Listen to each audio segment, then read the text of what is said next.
O ano era 1964. O presidente do Brasil, João Goulart, que era acusado de comunismo pelos militares que discordavam das suas ideias de planos e reformas. Então, no dia 31 de março daquele ano, o presidente foi deposto pelos militares e refugiou-se no Uruguai. Todos que tentaram resistir ao golpe sofreram duras repressões. Para assumir então o lugar do ex-presidente, uma junta militar escolheu o general Humberto Castelo Branco. Assim começou uma era de 21 anos de um regime que estabeleceu a censura à imprensa, a restrição aos direitos políticos e a perseguição policial aos seus opositores.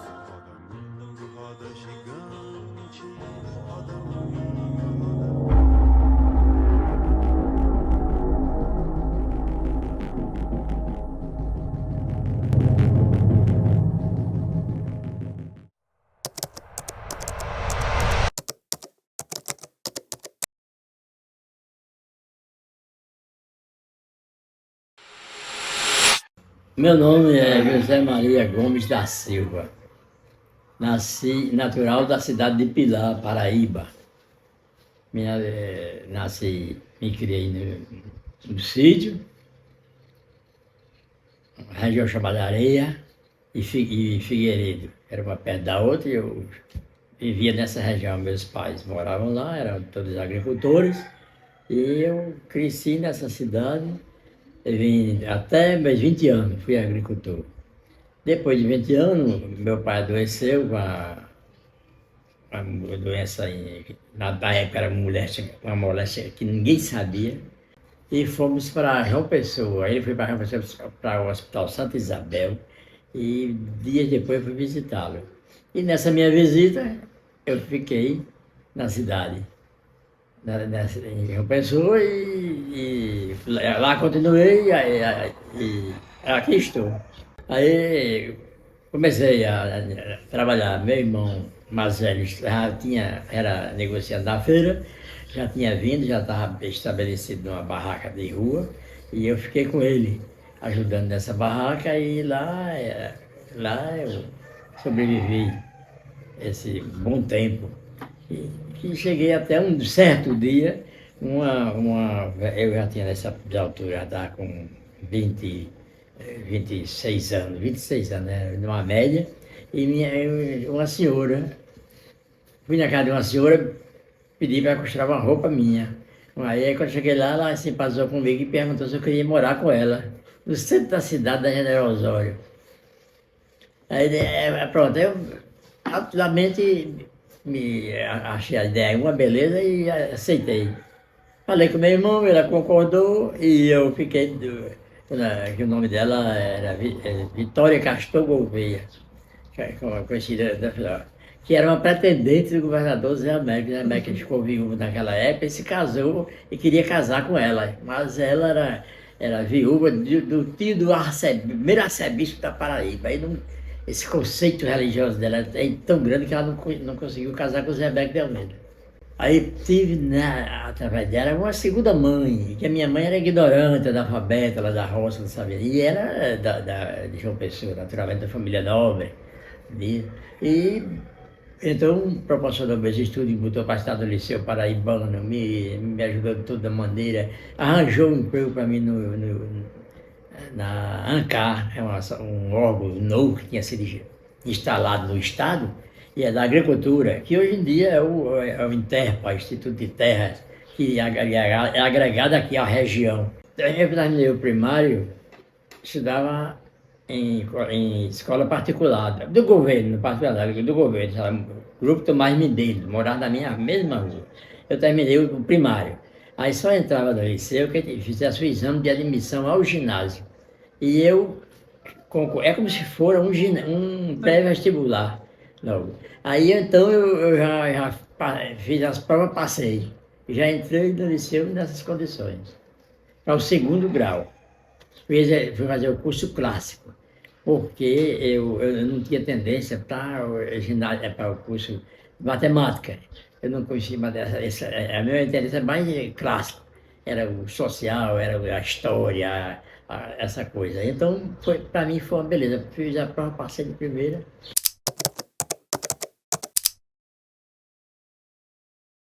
Aí, nesse Grêmio eu entrei porque o candidato Eldson, um estudante chamado Eldson, era também ativista e pediu para eu me candidatar com ele. Ele presidente e eu vice. Conclusão, nós nos candidatamos e ele ganhamos a eleição e ficamos lá. Então eu fiquei fazendo um comando lá de comunicação intermunicipal. O Liceu Paraibano é conhecidamente no estado o maior colégio de João Pessoa. E eu, empolgado com esse movimento, trabalhava 2 expedientes de repartição, mas tinha tempo para fazer movimento. E o movimento estudantil engrossou tanto acompanhando o combate à ditadura, que quando foi lançado o AI-5, o Chanel número 5, a gente não contou bem dela. A gente entrou, fez uma panfletagem completa, o presidente, não, a direção do Grêmio, fez uma panfletagem completa e saiu na cidade distribuindo. No cinema, nas lojas, tudo, um voto de repúdio ao AI-5. Convocamos uma geral com todos os estudantes. Só não foi o estudante Pio X, que era de elite. Aí as freiras não deixaram, a direção não deixou. Mas os colégios, o Liceu Paraibano, as subseções de liceu, os colégios particulares e os demais colégios se uniram a nós, ao liceu, e fizemos uma grande manifestação contra o AI-5. E a polícia, quando a polícia chegou no Ponto Serré, que desceu para a Lagoa, nós já estávamos lá todos reunidos para entrar no liceu. Entrou todo mundo no liceu e fechar a porta central, ficou estudando lá dentro. E a polícia ficou fora. Aí chegou a polícia, e os estudantes tudo lá dentro, mas com as palavras de ordem. E eu lembro da palavra de ordem de um colega nosso que foi deputado depois desse tempo, casou-se deputado e ganhou 2 vezes, Anísio. Jamais a ditadura calará a nossa voz, companheiros do liceu, estudantes da Paraíba, de João Pessoa, vamos em frente e ninguém nos combaterá. Isso ficou gravado assim.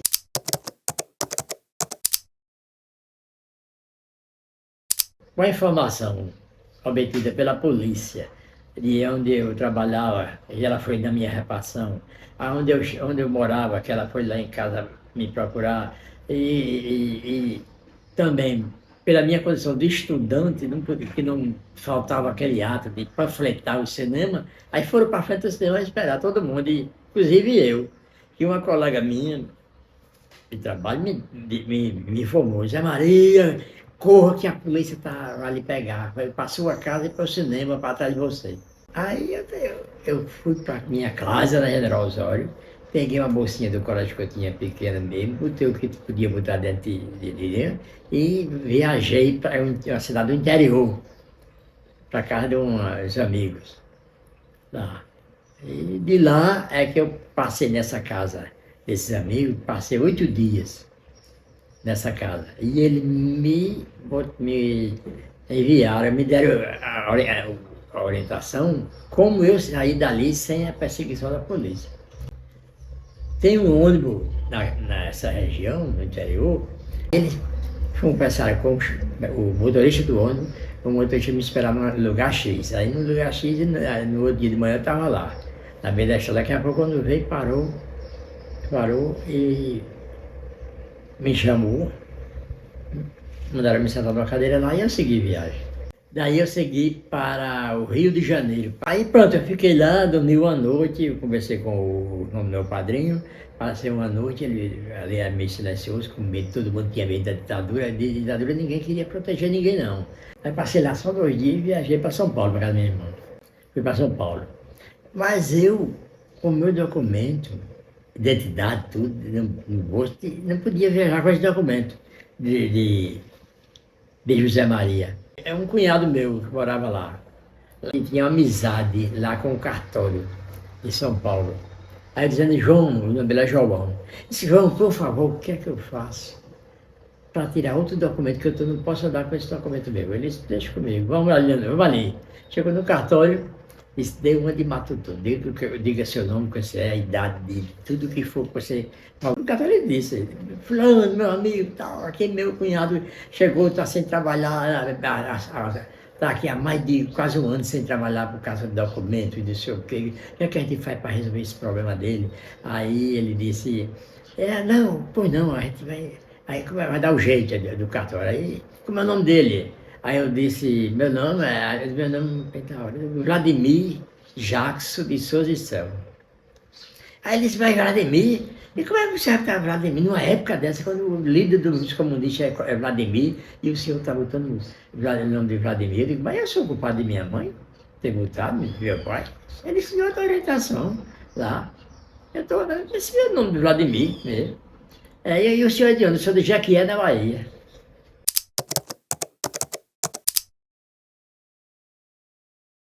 Aí, não conseguindo o asilo político junto à Embaixada do México, fui orientado na mesma embaixada que eu fosse para a Bolívia, que era mais fácil, tal, era aquela dia. Quando eu cheguei, aí eu fui para Bolívia. Quando eu cheguei na embaixada, eu consegui falar, não com o embaixador, mas com o secretário dele, um ex-advogado de lá. Aí contei a história toda, porque eu queria ser exilado, tal. Aí ele disse, não, olha, vou dizer ao senhor, o advogado me chamou, vou dizer ao senhor, não entre nessa. A embaixada, se facilitar para o senhor, vai mandar para as minas daqui de mina de enxofre, e o senhor vai morrer lá. Então, é melhor o senhor voltar para a sua terra e tentar sobreviver na sua terra. Aí eu não contei a história, dei retorno e vim embora porque...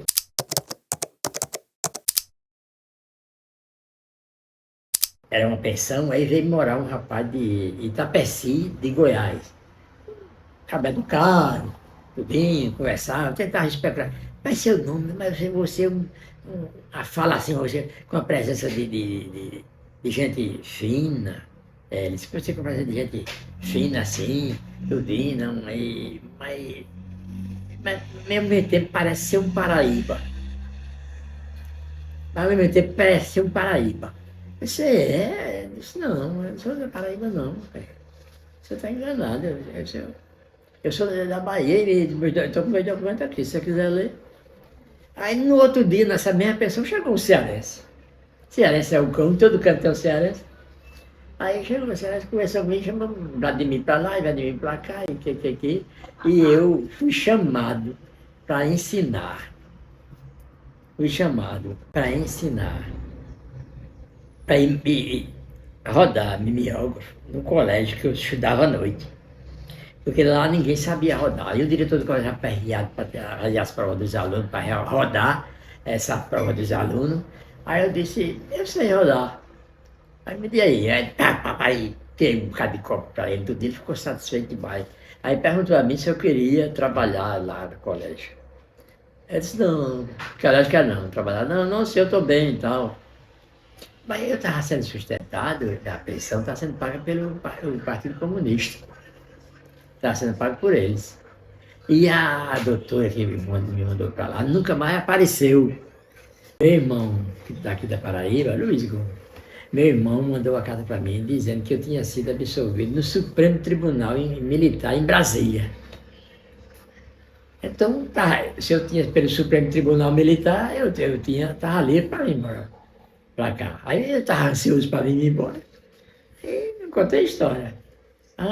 Fiz as contas lá com o diretor, disse que vinha embora e tal, e agradeci. E ele lamentou muito, mas eu agradeci e viajei. Nessa mesma noite que eu me despedi do colega em Anápolis, no estado de Goiás, eu preparei minha maletinha e no outro dia viajei para São Paulo, porque eu queria ir embora já para Paraíba.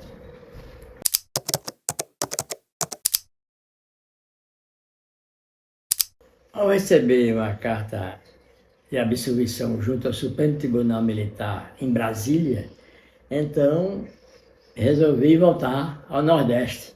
Após 4 anos, a gente ia voltar ao Nordeste. E comecei, vim com a intenção de começar a minha vida normal, como era funcionário público, estudante, essa coisa toda que me era peculiar. Ocorre, no entanto, que a reitoria não quis aceitar a inscrição do vestibular e os alunos que retornaram, reunidos, se unir e entrar com mandado de segurança contra a reitoria para ceder que os alunos foragidos fizessem o vestibular e voltassem à universidade. E isso ocorreu. A universidade concedeu e todos voltaram. E, coincidentemente, todos os alunos que estavam fora, que fizeram o vestibular, passaram no vestibular. E eu, conhecidamente Pierre, era um método de guerra, então eu também entrei nesse embalo, fiz vestibular,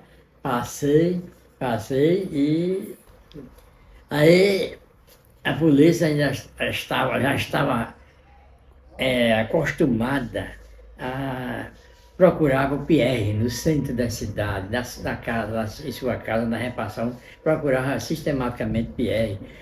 Os companheiros que já se encontravam presos, eles também eram molestados, se sabia de conhece, perdeu notícia, aquela coisa todinha, que eu não sei, eles achavam importante. Mas como a universidade, com a medida protetiva que a gente requereu, que esses alunos, todos esses foragidos requereram para fazer vestibular e a universidade cedeu, todos fizeram passar e todos estavam estudando.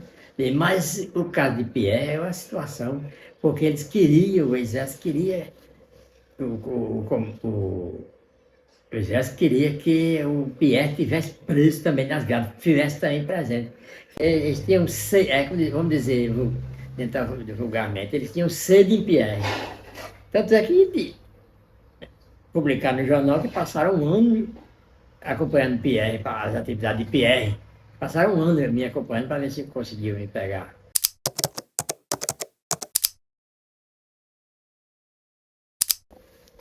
Quanto ao retorno ao trabalho, relutei bastante. Houve uma relutância da repartição contra esse meu retorno, por conta que a palavra comunismo na época e medo do exército era o bicho-papão de lá. Desse lá. Ele não queria. Quando Zé Maria, que ele me chamava vulgarmente Zezinho, ele era Maria, o capiroto vinha aí, quando eu ia chegando, porque é tudo.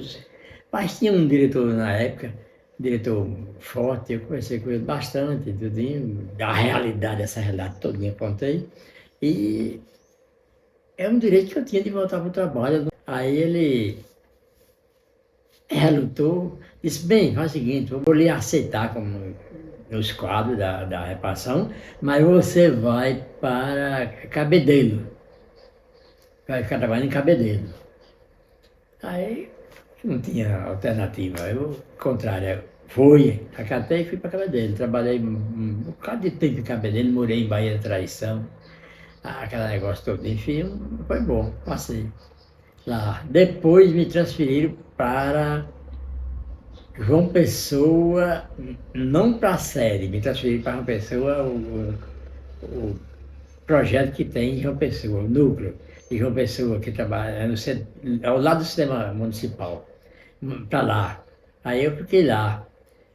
Isso como o Zezinho do café, servindo o café, cuidando dele, que eu era pedido de mais umas colegas de trabalho autênticas, me chamaram e disseram, Maria, vai haver um concurso interno, tu se inscreve e vamos para a gente passar. Era da datilografia. Pronto. Eu me inscrevi no concurso, não contei só. O resultado foi, beleza, passei. Aí fui contratado, aí fui promovido para datilógrafo.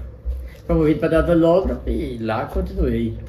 Lá, e me deixaram, o medo passou mais deles, me deixaram no centro da cidade, no projeto do centro. Lá na matéria.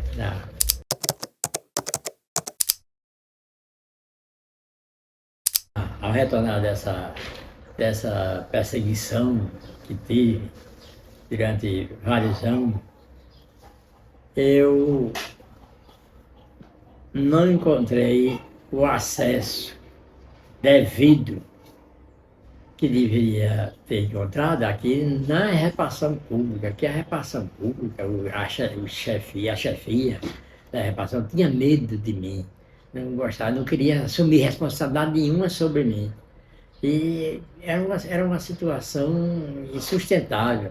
Ah, o exército botando um militar, todo dia um militar para me acompanhar. A dificuldade de entrar na universidade, que através de recursos que eu e outros conseguimos, para o curso, eu para o curso de Direito no caso, dessa maneira que eu fiquei, tive um prejuízo enorme. E se completou esse prejuízo com indenização do Ministério, a ínfima indenização do Ministério em relação à minha pessoa, pelos anos que passei lá fora, foragido, distante da família, não tinha nem o direito de dar notícia à família que estava existindo ou não. A dificuldade, como convivi nesse meio de mundo, se uma situação desse tipo, não podia ser o cidadão normal, tinha que ser o cidadão anormal, com a perda de vários direitos fundamentais, notadamente no estudo, no trabalho.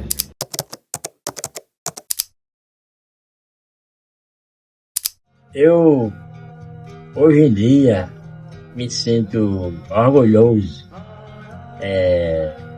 feliz e orgulhoso de ter participado, de ter contribuído para a democracia brasileira, que tinha sido ceifada naquela época da ditadura militar,